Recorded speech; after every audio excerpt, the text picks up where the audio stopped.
what I'm going to do is I'm going to talk about the best places to eat on the Big Island, because there's a lot of restaurants to choose from. And not only am I going to talk about it, I'm going to show the outside. I'm going to show parking. I'm going to show the Moco Loco and why it's the bomb and you need to come here. I may even interview some of the local cooks on why they get their fresh ingredients and how they get it and where that fish comes from. Everything in between. If you're a diver, I'm gonna take my camera. I just got good lights. I'm gonna show you that coral reef. I'm not gonna just tell you to come stay at my condo. I'm gonna give the viewer who's searching, a particular topic, the real information, something that's gonna save them money. The best place to rent a car, how to save money in Hawaii. How to get a charter. This is episode number 96 of the Short-Term Rental Success Stories podcast. Are you an investor that's looking to have your home professionally managed? Go to cohostit.com for more information. Welcome back to Short-Term Rental Success Stories. I'm your host, Julian Sage. This is a show where I talk to hosts about their journeys in starting and growing their short-term rental business. My goal is that you'll be able to walk away with practical information that'll help you become a better host and learn how to scale your business. Like any exceptional host, we all strive for 5-star reviews, so please go on over to iTunes and let us know what you enjoy, as it really helps support the show. If you haven't done so already, go on over to our Facebook group, The Host Nation, to connect with the community. Hey, what is going on, Host Nation? I'm super excited to be back again with you this week. Today I had the honor of speaking with Mike Quist, the owner of Kona Escape. Mike has 6 short-term rental properties that he has purchased and rehabbed and then turned into short-term rentals. They're all on the Big Island of Kona, Hawaii. He's only been operating for around 30 days now, but he's seen a lot of success and he's doing some really great things, which we will talk about in this episode. So in this episode, Mike shares the numbers on his properties, how he finds great deals on the Big Island of Kona. As we all know, Hawaii is very competitive. It is, there are some odd regulations that do happen there, but definitely we dive into this episode and talk about all of those things here. The lessons learned along the way, being able to scale so quickly, and what he's been able to find in Hawaii that has been able to generate a very good return on his investment and time. Why he chose to self-manage versus hiring a property manager, how to please the OTA algorithms, and some of the secrets that he's actually learned from his YouTube experience after growing nearly 1 million subscribers. This is a really exciting episode because Mike is able to take a lot of his experience from growing a very successful YouTube channel and how he's been actually able to learn a lot of the same lessons that helped him to scale up to over nearly 1 million subscribers on YouTube, and how he's been able to apply that into his short-term rental business to see very good increased success when other people aren't really changing their ways or doing things differently. Mike's coming in here with a very fresh look, and it's very nice to be able to see operators like this in the space. If you like my show notes for this episode, go to shorttermsage.com/STR96. Or if you like my show notes sent directly to your inbox every week, then go to shorttermsage.com/show notes. With all that being said, on to this week's conversation. Hey, welcome back, Host Nation, to another episode of Short-Term Rental Success Stories. In this episode, I have the special honor of speaking with Mike Quist. Mike, would you please introduce yourself to the Host Nation, let them know who you are and what inspired you to get into short-term rentals? Yeah, Julian, thanks, man. Thanks for being here. Thanks for your military service. And I'm Mike Quist. I actually just jumped into this space about 30 days ago for real. We played around with VRBO for a while, just on a investment property that I had, just to kind of pay some of the taxes and stuff and help subsidize that investment. And I realized kind of the potential there. And so we live out in Hawaii, which is what you're seeing in the background right now. I live out on the Big Island in Kona, Hawaii. And we started with one condo and it needed some work. So we just started remodeling that. And I thought that the pandemic would start bringing prices down because short-term vacation rentals weren't renting. It did the opposite. People can work remotely, so they all want to move out to Hawaii. So we just invested in some of them to try to grab them at the prices we could. And we have 6 condos out here now that we're renting full-time and just been remodeling, and it's going out like crazy right now. We've got already in 30 days, we booked like 490 nights in those 6. So it's going well. That is wild. So, lot to unpack here. First thing, did you choose Hawaii because I was joking with you. I was like, is that a fake background or is that real? I don't know if you want to turn the camera and actually show, like, man, that is the most beautiful background. Did you move to Hawaii for the intent to short term rent, or how did you kind of end up doing discovering short term rentals and falling into this, or was it vice versa? Great question, man. I actually did a video out here for a YouTube channel that I had for a guy who has a radio show, a syndicated radio show, and he needed some services for his. I'm a contractor, so I came out here to help save his kitchen, and so his name was Dr. Bob Martin. He lived on the Big Island. I came out here and I called my wife after I got out here. And I said, honey, this is an amazing place. I want to live here. I want to buy a house here. She flew out here and we house shopped. And at the end of that trip, we had our offer in on the place we're at now. And so I just, I had no idea what we would do out here. But we pioneered it, man. We got the house and then we figured out what the game plan would be. And over the last couple of years, now we're out here full time and just, we absolutely love it. I have 4 sons, 3 of them are teenagers, and it's just high adventure, man. Work hard, play hard. That's our mantra. Man, that I think that's an interesting topic in itself, is moving out to Hawaii. I mean, a lot of people, they like vacation rentals, they like this type of lifestyle because it's living the vacation rental life. I mean, literally you're working in your vacation and where you love to be. So when you made that first move, though, you didn't really anticipate like building a business around it. You just kind of moved to Hawaii because that's what you wanted. Yeah, I could work from anywhere. I actually market and manage for my YouTube channel, Stone Coat Epoxy. And so I'm pretty well known on that channel with my group there. We have 850,000 subscribers and I can manage that from anywhere in the world now. So that's really fun. So I didn't come out here anticipating to start another business, but when you're an entrepreneur and that's going through your veins, and I was a contractor who knew nothing about the internet about 5 years ago, and understanding the audience and the capacity that we can reach out and connect with people all over the world blew my mind. It made me realize that if you're good at something, people want services. They want that coaching or that teaching or that video. Everybody goes to YouTube to learn how to do something. And so coming out to Hawaii, it just, it kind of fell into our lap of, we got one condo, our realtor called, said, hey, here's another good deal. This one needs work. Do you guys want to snag it? And so we just kind of got addicted to that. And then, I grew up learning from my dad how to remodel and how to do the trades. And so I wanted to pass that knowledge on to my kids. And because of, them now homeschooling because of the pandemic, we used it as an opportunity to really teach them. And those skills, I think, are an amazing course in school that isn't taught anymore. And so they've learned how to remodel from the ground up. That's what we've been doing. So, why not move to Hawaii, run the YouTube channel, do the epoxy stuff, or be the contractor, just kind of relax. Like, why did you decide to, just recently, past 30 days, really start to scale this up? Like what switched in that 2-year period? Man, we've been working on the condos for a while, but we just started. I was going to hire a third party to list them for us, but just like my stone coat business, I didn't have the money to pay somebody back then. So I needed to learn and wear all the hats and do everything ourselves. And, from shipping to packaging to content creation to building the website ourselves, everything in between.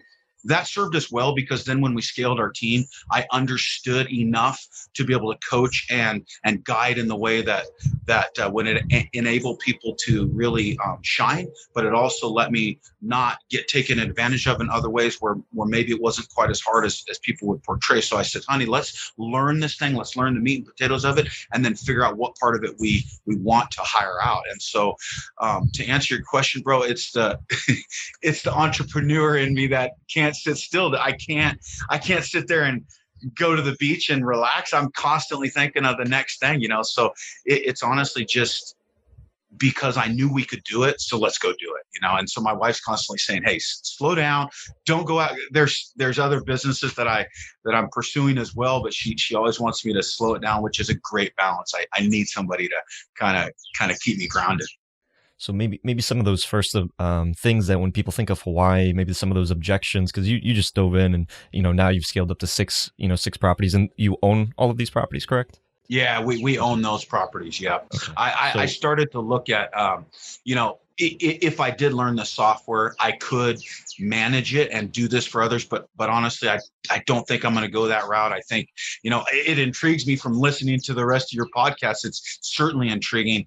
However, I think we're just going to manage our own at this point. So maybe one of the first things that people think about is, Hawaii, probably really impacted by COVID, and then, prices are really expensive. There's not a whole lot of value add there that you might be able to find just because, maybe it's oversaturated. How did you kind of handle, all of maybe those initial objections when you decided to start investing into Hawaii? Those are great objections. We actually, I sold my stone coat epoxy business, and then I still run all the content and manage that team for the company that purchased me. But that gave us, an influx of cash that we needed to invest. And that was something that scared me, because the only thing I understand in this life is how to fix a house from the ground up. I could build anything, I could fix anything.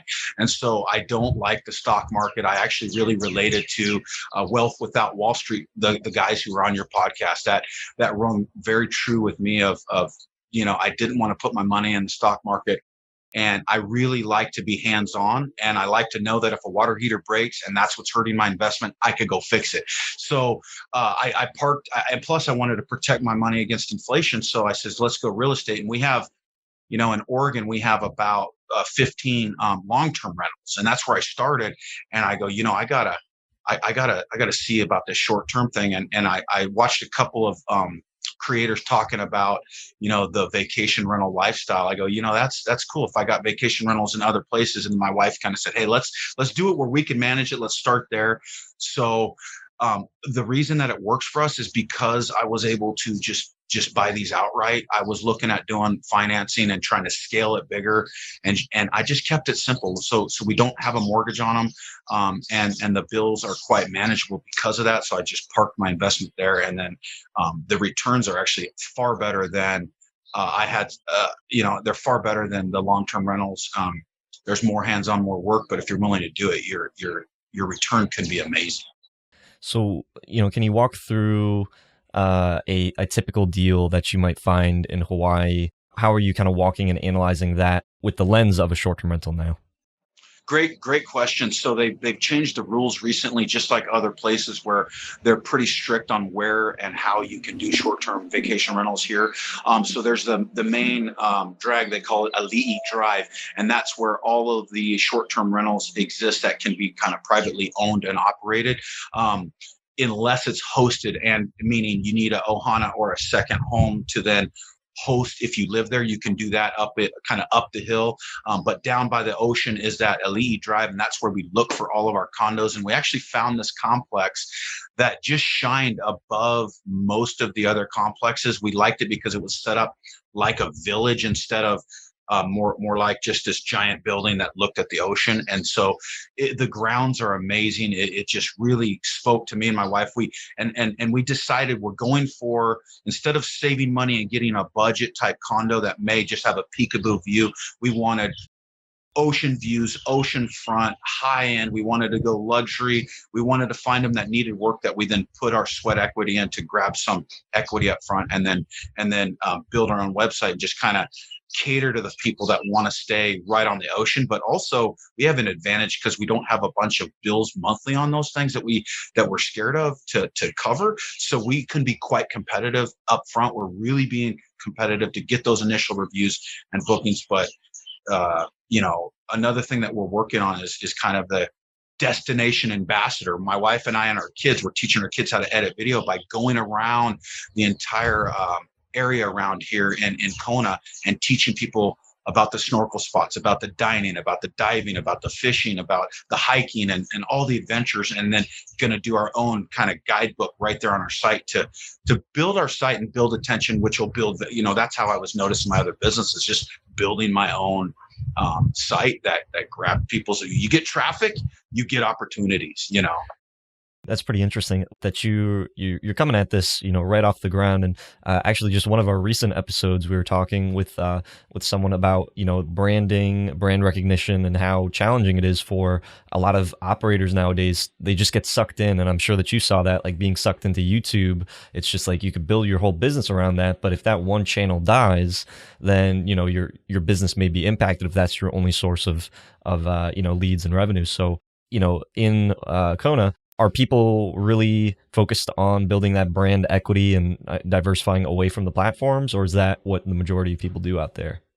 I have no idea. I actually, what's actually sad out here is most of the people that I've interacted with that have vacation rentals are a little bit older of a generation, and they all are still on the traditional property management that takes 30%, and they hardly use the platforms to even advertise. And so a lot of them are selling those because they're not making any real money. So they got a $1 million condo, and they're bringing in maybe 3% return on that thing. And so they're selling them, and so it's leaving some low hanging fruit for somebody who understands to be diversified, to yes, use the platforms, but also build your brand. I listened to the guy who came from the hotel industry that you interviewed, and all he talked about was building a brand and how important that was. And I totally agree.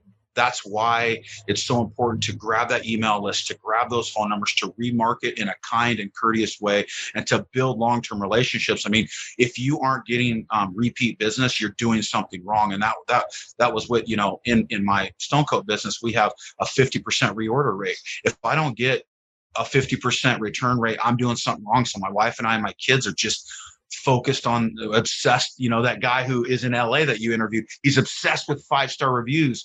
Absolutely, you should be. So I told my wife, we got kind of a dispute the other day because it was within the cancellation policy that this person needed to leave. I said, Catherine, let's just give them, let them reschedule or give them their money back. We're obsessed with the 5-star review. Worry about that, and everything else will fall into place. I mean, you said that there's a lot of the operators out there, they're using these traditional property managers that have probably been there a long time. It's an older demographic. I mean, what does it look like as far as, are people still traveling to Hawaii even with, still being a little bit post-COVID? What's the typical numbers on your particular properties look like from, acquisition to short-term renting, and what that margin of profit is? We were quite nervous about the whole traveling thing. And what we're finding is people are absolutely coming for longer periods of time. A lot of them are coming for months at a time because, I think it was on one of your pieces of content that I heard use the phrase great for long stays. I started putting that in my titles, and holy cow, I'm getting people that come here, they're working remote, they're staying for 6-8 weeks at a time.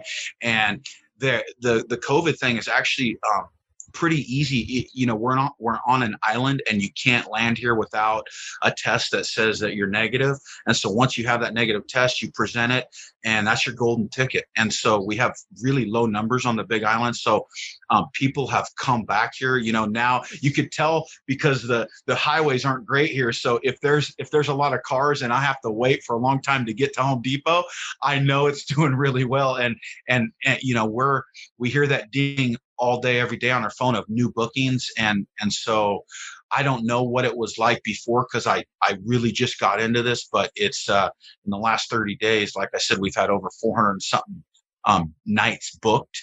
And it's crazy how that revenue looks. I'm doing the numbers on the investment going, holy cow, this can go really well. And can you walk through those numbers of like how much is a property that you're purchasing? Do you calculate like what that return on investment is, and how it would perform as a short-term rental as compared to a long-term rental?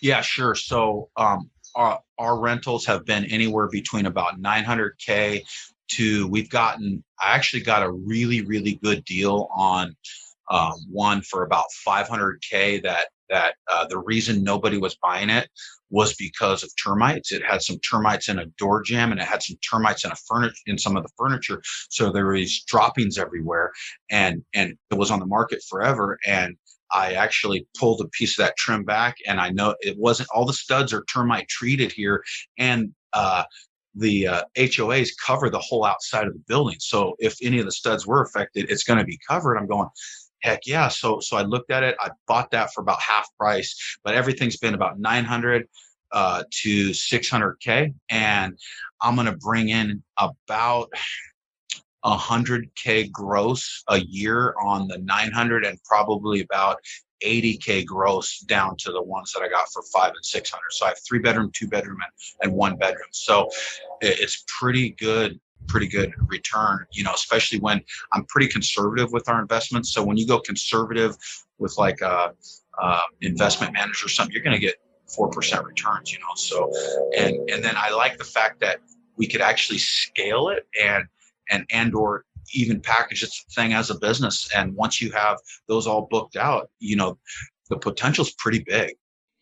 I know there's probably a lot of people licking their chops thinking, man, I want to get some Mike Kona vacation rental properties. That'd be nice. It actually, with those numbers, it doesn't count the amount that these are going up in value either. That's just that's really why you park your money there. But I mean, if you look at that, Kona's exploding about it's gone up about 12% across the board. But the condos that I'm in, they've gone up even more than that, just because they're not building new properties out here. The laws are pretty strict, and everything is like they used to bury the Hawaiian warriors in these lava tubes and stuff, so they'll find burial grounds. So it's very hard to develop. So what you have is what you have in a lot of respects. So that's kind of limited the supply. So you pick up a property, and this is like downtown, like in the prime location of Kona, and but it needs a little bit of work. How much are you putting into these properties typically? Because I'm doing it myself, we put in about 20 grand. I just talked to one of the local contractors. He's a really good guy. He was doing one right next to us, doing about the same exact thing that I just did. And he charged almost 200K for that same work. So 10X, man, is what I saved by grabbing my 3 teenagers and my little 5-year-old and getting our hands dirty and doing the floors and the paint and the furniture and the counters and we had this long hall stairwell that you walk into that was really daunting and ugly. And so what we did is we did a mural of sharks and whales and dolphins and some water. And then I put like palm trees in the jungle that they walk into. It made it really fun, because I heard on one of your podcasts, you really don't try to please everybody. You want to focus on, is this for families? Well, it had stairs. So yeah, I'm going to focus on families. It's got 3 bedrooms. Let's focus on families. So I wanted to grab a picture that would, if a kid was looking at this with his mom and dad and they said, hey, look at this, he would go, I want to stay there, because it looked like something you'd see at Disneyland, and I got fat heads, like some really cool dolphins and whales. I did a gradient paint job on the walls. It wasn't hard. The kids loved it, and it looks pretty legit. It's a cool entrance. So if you guys go check out my website, you'll see the properties that I've started to put on my own website. You'll see that. I do sorry to go all over the place on you, Julian, but I do video walkthroughs on every one of my listings.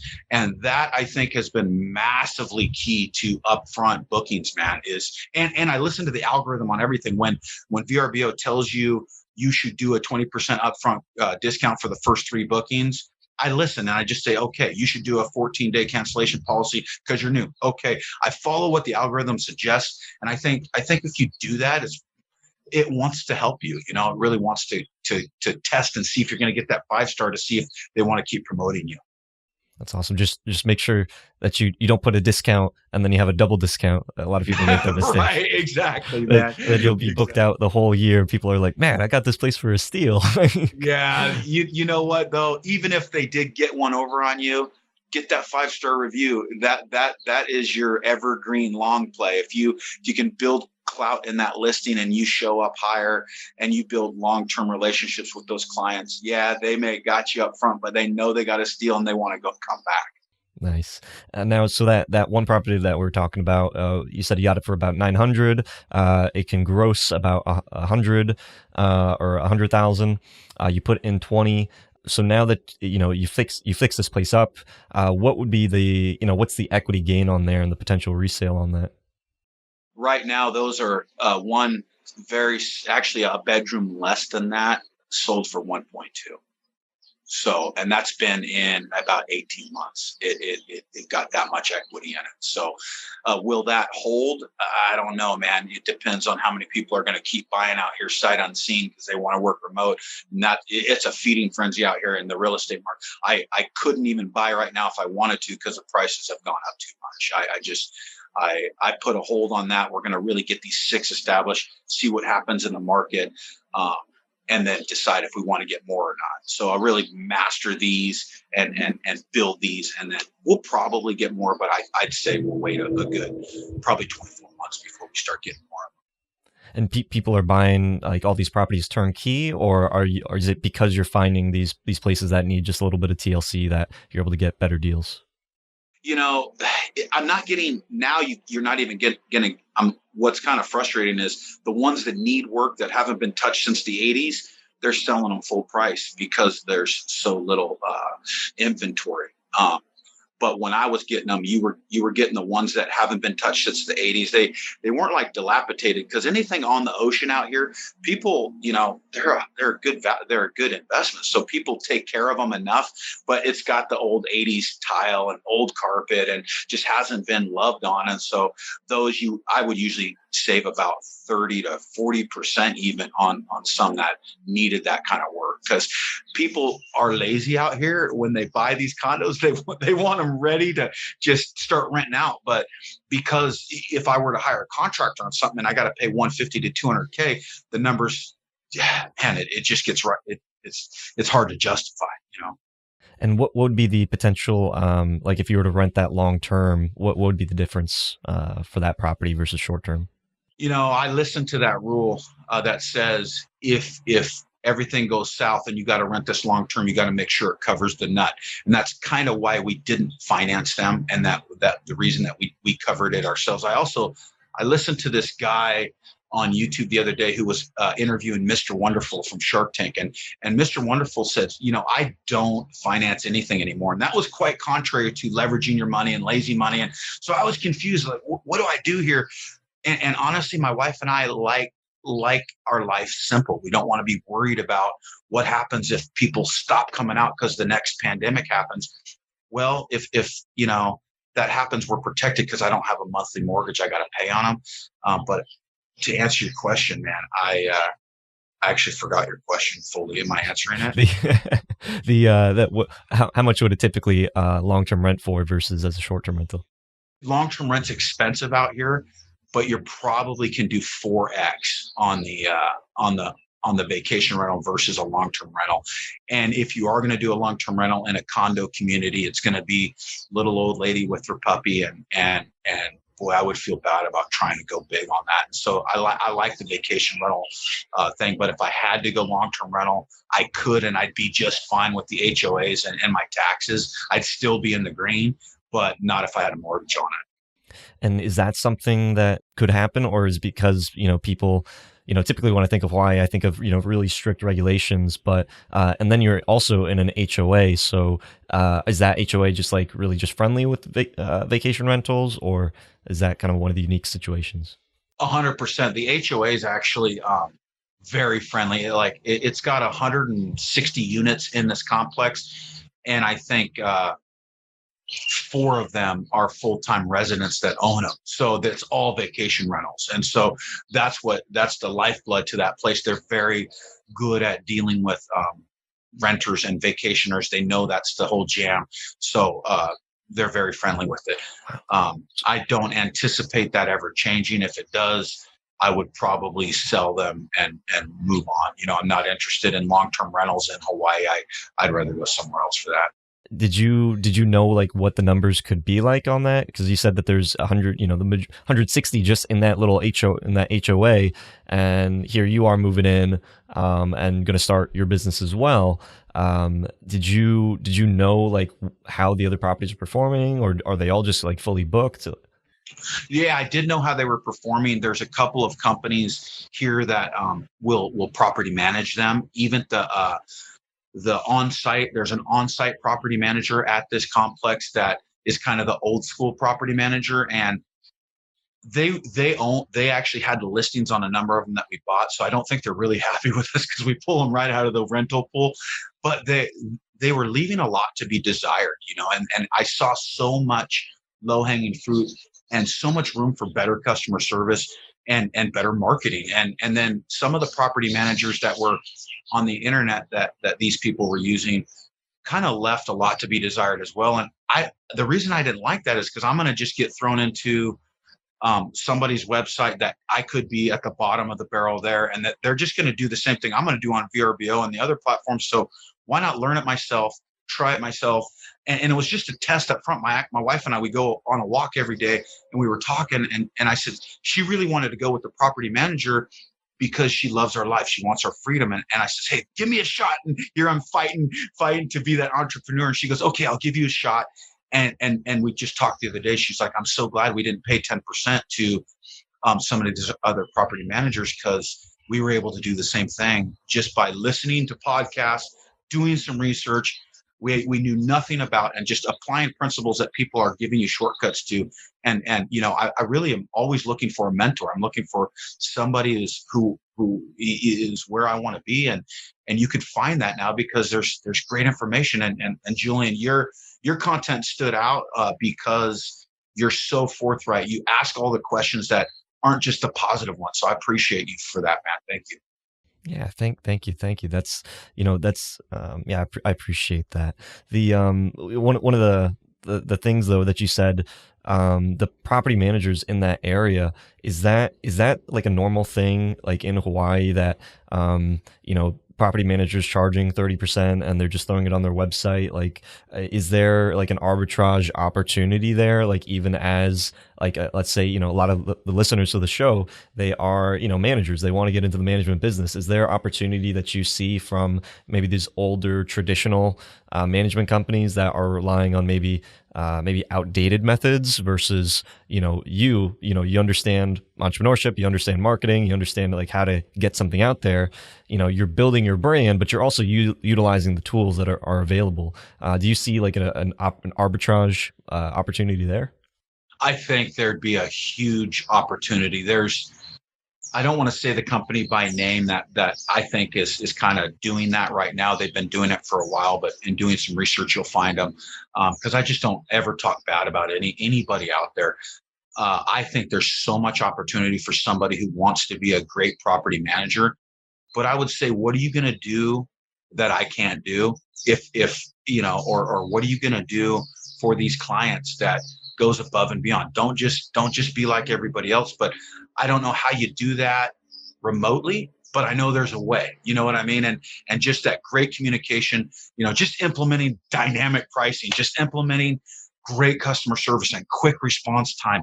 And it's also difficult to find cleaners out here to build a relationship with. But I discovered Turnover B&B. And I put a reach out on that, and it took forever to get even one response, and people just aren't using that. But the one response I got so far, it's been fantastic. And so I would say building a team out here would be a little more difficult because there is a lot of turnover, because people try the island out and then they go back to the mainland. And so if somebody was into rental arbitrage and wanted to build their property management service, and you knew how to market out here, if you got in with the realtors, you could do very, very well. There's a huge need for it because it's just, I think, a stagnant thing that people plug you into a system and you kind of get forgot about. So I would warn against that, and you'll do very well. I was actually considered doing that, but at what point is your time more valuable than your desire for growth?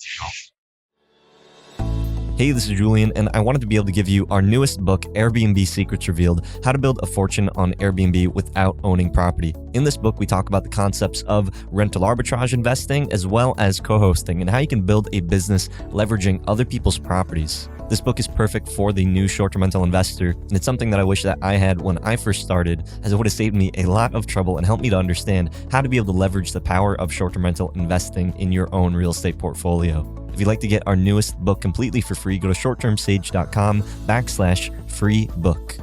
Now, back to the show. So what is kind of the next thing for you? I mean, are you just going to keep on focusing in Kona, or do you see that there's also this opportunity in other islands? I wanted to go to all the islands, and my wife's like, stop. Like, these are directly 2 miles down the road from my house. So if there's an issue, we're getting such great feedback, because I could jump in the Jeep, go down and pick up a new lawn chair, a new beach chair, and hand deliver it, and then have a conversation on the back lanai and become great friends with these travelers. And so we like that. So we're going to stick with that. And we're just so hands-on, and then we don't have to worry about what's happening on the hurricane over 3 islands over. And so, a lot of your, I'm going to get some guys, in your audience go, come on, man, you can scale this. And I agree. I'm fighting that desire, but we're just going to keep it simple. And what we're really going to focus on now is building our influence in Kona. I want to lift the places we go eat our dinner and the boats that we hire to go diving. And I want to lift the influence and the awareness of what's available on the Big Island, Hawaii. And I think that will in turn help all the local companies here. And I'm not going to ask them for money. I'm just going to ask my customers to tell them who sent them, so that we become known as the good guys in Kona that refer your business. And so I really just want to have that digital guidebook that makes it so easy for one of my travelers to find all the best spots, but also being respectful to the locals on not, like in my videos, I'm really going to focus on awareness. And, there's a lady who dives with sharks, and she's so cool about educating people on the marine life and how to be respectful, and I've learned so much just from people here that love the ocean and love the land, and that has given me a love for it as well. So I want to kind of do that through my videos, just how to have an amazing vacation in Hawaii. Yeah, that's one of the unique things that, and like you said, there's a large, probably older demographic in Hawaii. And I honestly, like I'm seeing your background for the first time. I'm just like, why am I in DC right now? Like, I could be there. I could be living that life. But get out here, bro. I'll actually, Julian, if you're serious, I will reserve a spot for you and give you a tour myself on my dime. You get out here and you got a place to stay, brother. That'd be great. That'd be great. But coming from your professional YouTube experience, growing to almost a million subscribers. Obviously, you understand traffic. You understand what gets eyeballs. What is kind of your idea with marketing the property and how that like plays into YouTube? Maybe not just like for your property, for example, but maybe even like, properties in general. And, you seeing the YouTube landscape, are you seeing something that maybe just like a lot of people don't see as far as vacation rentals, lifestyle and a hospitality business? Fantastic questions. And that's probably the best advice I can give to the people watching this. My favorite podcast that you had was the man who used to work for Airbnb as an accountant, and he got fired, and then he got hired in marketing, and he thrived. And then he started his own business where he actually optimized listings. I'm actually not even on Airbnb yet. I'm waiting for Hostfully. I did all my VRBO stuff, and then they're going to transfer it over to, I think, Booking.com and Airbnb. But when I listen to that podcast, there's little tidbits of information, and it's the little things that matter. I go do a search as if I'm a traveler, and I study what is the top listing have that I don't. What are they putting in their title? Do they have an emoji? What does that first picture look like? What is their description? I listened to that man who gave that podcast. He said bullet points, give them everything. He said he may not be at the top of the list, but his conversion rate is key. I go, and all this is just resonating with me. So conversion rate, once you have them look at your listing, how do you convince them that this is the right place? It's by speaking to one person, not everybody in the world, but that one family or that one traveler that you've made your place for. And that's what I did. We actually got this little cartoon figure that we have a digital picture of. It's a little tiki guy, and he's got a big old smile and a shaka. And we put that on the front of every one of our first pictures as like the thumbnail. In YouTube, the most important thing is your thumbnail. What is the little image that's going to grab attention? So we put a lot of time in, all right, how do I build a good thumbnail? So if people go look at my listings, you're going to see what I do with my thumbnails. So I got that little tiki guy, and I have him holding a sign that says, stay here. Okay, but then if they see that guy, they're going to see him on a listing, maybe 5 listings down, one of our other 6 properties. So I started to brand us that way. And so far, VRBO is allowing that. I don't even know if it's allowed, but I tried it and it's going up. Second, the title. I put a stinking little emoji, which a lot of people do, but I put an emoji in the title, and I make that Hawaiian. I make that vibe start to happen. And then when you put up your pictures, I love the fact that people give advice of don't overwhelm people with a bunch of different angles of the same thing. Leave them wanting a little bit more. Let them get the vibe of that place. Also, do not oversell. I would say when they show up to my property, they're in shock of how much nicer it actually looks than even what I portrayed. So I do you're able on VRBO to do a video walkthrough. So I take my phone and I don't over edit it either. I can over edit it, make it super pro and all that stuff. But I want them to know this is a family business. My wife and I are who you're going to talk to. So our advantage, one of the things I heard on one of your podcasts was if you have, I think it was from your partner, is it John? Is John your partner? Mm-hmm. Yeah, he said, the advantage people have over him is the ones that have small numbers of properties can give better service. And I said, okay, I'm gonna go that route. I'm gonna be the guy who, the same guy they see walk through the property is who they're gonna deal with on the phone, or who's gonna deliver the umbrella or the new ice chest that they need. And so I actually walk through and I video a tour instead of like a 360 tour or whatever.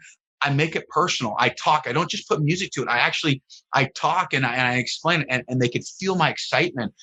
People do business with people they know, like, and trust. So if you're honest, if you're educating them on what to do in Kona, and you show them what they need to see and really I've invested in properties that have that ocean front and the waves and the sounds and the sights and the sunsets. So I start right there in my video walkthrough, here's why you come to Hawaii. Now let me show you where you'll be sleeping, So doing that and just studying other people's listings and not being arrogant, but listening to feedback. I put up stuff on your Facebook group and I said, hey guys, what do you think? And somebody said, dude, your video is way too long, man. I'm like, I don't want to watch it that long. I go, that's great feedback, very good point. And I could cut a lot of the garbage out and just keep it tight. And so not getting offended on negative feedback, but using that as a focus group is huge. And I hope that answered your question, but I would just say the small things matter, but don't get analysis paralysis. Do your best, forget the rest, post it. And if you aren't getting bookings, why not? Let's change one thing at a time to kind of use it as a science experiment to see what does work. No, that's all really great advice. My question was specifically though about using YouTube for being able to, grow your brand. And are you seeing like opportunity there that maybe other people aren't recognizing? Like, are you using like YouTube almost like as a promoter of the business, or is this, completely separate just because you enjoy making YouTube videos? No, I think a picture is worth 1,000 words and a video is worth 1,000,000.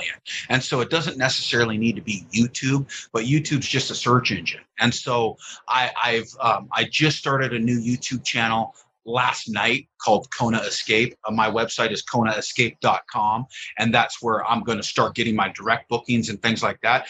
But I don't care what video platform I use. If I can do a video walkthrough, it's going to convince people better than just pictures that they either do or don't want to stay somewhere. When people get, like I talked to my mom, and she does a lot of VRBOs for family reunions that we have. And she's like, I don't like when it's just pictures and they don't explain that this is one bedroom, this is another, like you don't get a real feel. So I go, let me walk them through. Let me show them every space, nook and cranny. But then the other part of the video is when people are searching Hawaii diving, and my video on YouTube pops up because it's the second largest search engine on planet Earth.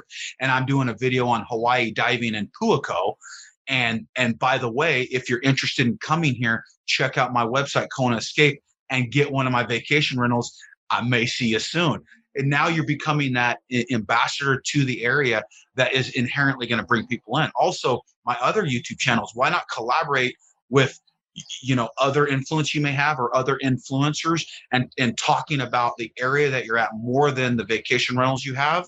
And inherently you'll get more bookings because people want to stay with people they know, like, and trust. So if you are doing content on the area, you will inherently drive traffic to a direct booking.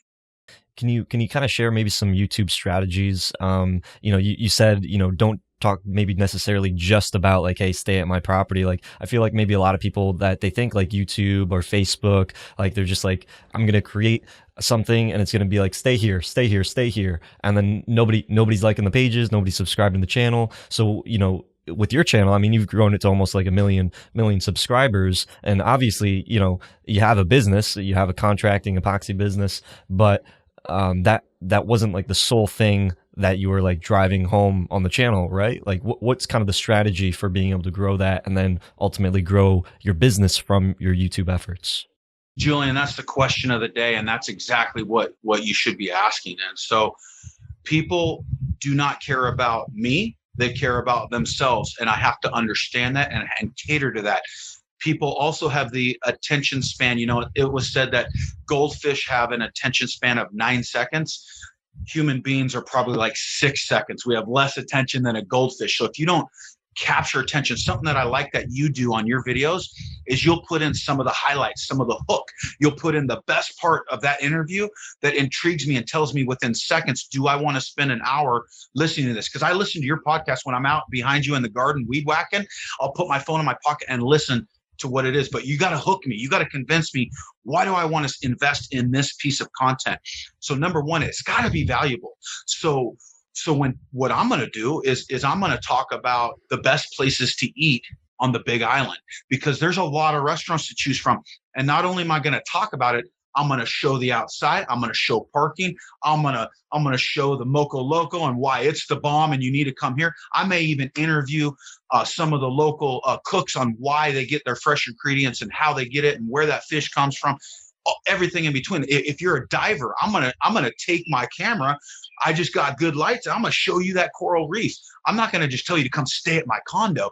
I'm gonna give the viewer who's searching, a particular topic, the real information, something that's going to save them money, the best place to rent a car, how to save money in Hawaii, how to get a chartered boat for 50% less, how to support people that really need supporting in the vacation industry, like all these different topics and titles. You could go search what's really getting traffic, what's getting attention, and do a better job. Now, make a good thumbnail, make an intriguing title, make a great hook, okay? And in your hook, you have to leave wanting. You got to leave like almost what we're finding. I just had a video that I published, and in 1 month, it got 5 million views. I mean, it took off like a rocket.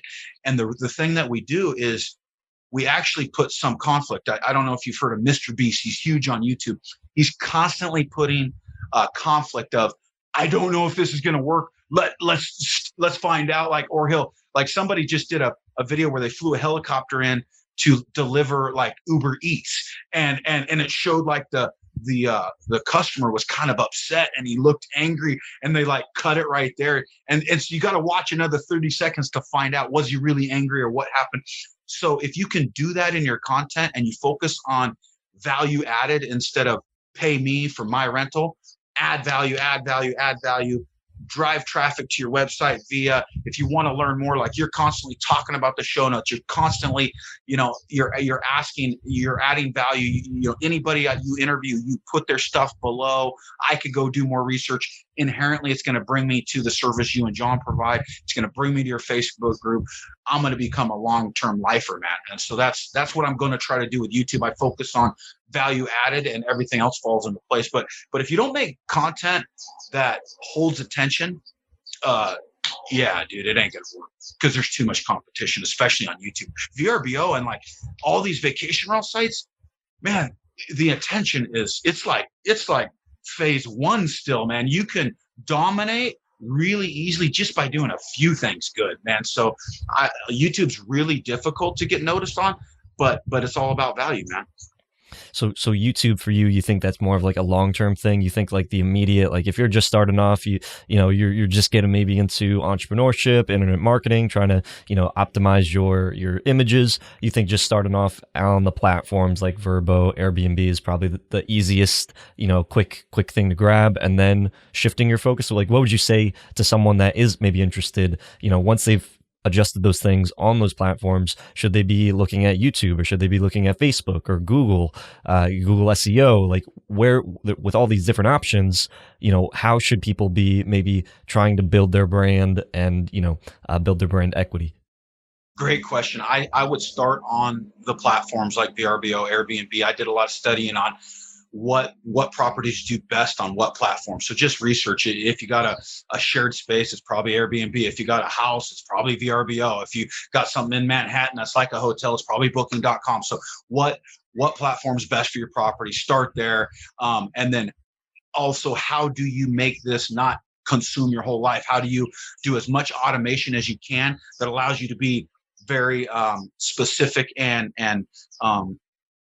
really customize an answer when you need it, so you still have the time to do that. That's where I started, and I immediately saw bookings happen. Now that I got bookings coming in, okay, how do I go long play? That's when I decided, let's go YouTube. Let's go ahead and be an ambassador to Kona Hawaii, because inherently it'll bring people to my website. Now I'm building my own website. I'm using VRBO to grab my initial customer, and I'm going to retain that initial customer through fantastic service, and then driving them to direct bookings, and then rinse and repeat. I don't think somebody's going to make any money on YouTube anytime soon. It's a long play, but it's how you create an audience. And then from that audience, you bring them to your Facebook group. Your website grabs their email or text. You're going to build your own email list. That way, if my YouTube channel gets shut down or my Facebook group got shut down overnight, which happens to folks, you have an email list to then send out and say, hey, look, something happened with my Facebook group. I'm over here now. Check me out. I'll see you soon. And so that's kind of our play and our strategy. And it's worked really well for my other business. And it's doing very well so far. Also, I'm able to reach out to my other business, Stone Coat, and I'm actually collaborating with myself, because in these remodels, I'm using my own product. I sell that product. I teach do-it-yourselfers how to use it, but I'm using my own product, doing an epoxy floor that looks like they're walking into water. I'm doing a wooden table as a dining table to build a outdoor lanai table that normally would cost 10 grand for $100. I'm teaching people how to save thousands of dollars by outfitting their own VRBOs. I'm also sharing that on your group, and people are already asking, well, hey, what's your link? It looks like a place I'd like to stay. That's not my motivation, but it's an unintended consequence that's going to happen from just giving value out there of how to, we call it 10X. If you teach people to save 10 times their time or 10 times their money, you will grow, hands down. And I think that's what your podcast does. Man, like there's been a lot of 10x in this episode. You're just like a sponge. You took all of the podcast episodes, you put it into one, and now I'll be like, hey, go listen to the episode with Mike. He summarizes the whole show pretty well. I'm sorry.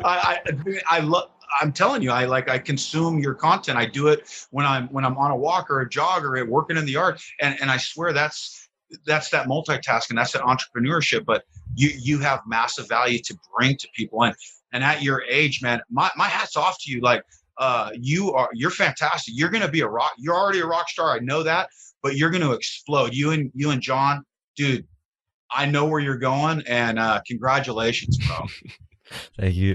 We're just starting, trying to get my own success story here. But Mike, what's the best way if anybody wants to be able to reach you? They enjoy the value. Maybe they're coming out to Kona. Maybe they want to see your YouTube channel. What's the best way for them to be able to connect? Man, go to konaescape.com. You're gonna see my little cheesy website that I built myself. You're gonna see the videos on each of my listings. You're gonna see how I grab attention, and then you'll see a contact us there. If you have any questions or want to contact me, you can right through that website, man. And just any referrals of people who want to come to Hawaii, gracious, I would love that. And, I love if you're out in Hawaii on the Big Island and this is what you do, man, I'd love to connect with you and just, share your story with me and vice versa, and get feedback, and, just maybe even have a little community out here of, I love like meeting face to face with people. I love collaborating with people.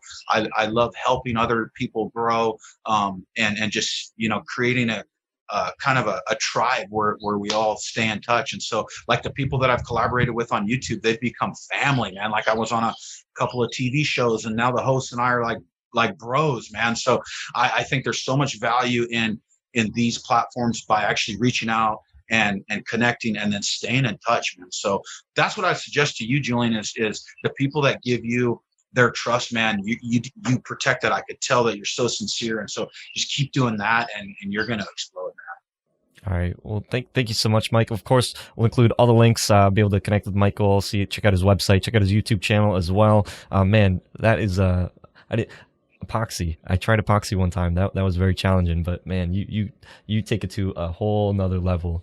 But, all right. I'll show you something. I'll show you this. Check this. Well, here, first, this is my yard, but you got to see our epoxy table that we did in our house to make it look, match the ocean vibe. Can you see that? Okay. Oh, wow. That's beautiful. Whoa. That looks like a beach. Yeah. So that's what so we teach people how to do. But yeah, if you want to see more about, like, if you are making like custom, I also believe in the custom furniture in your VRBOs, but if you are making those things, go check out my YouTube channel, Stone Coat Epoxy.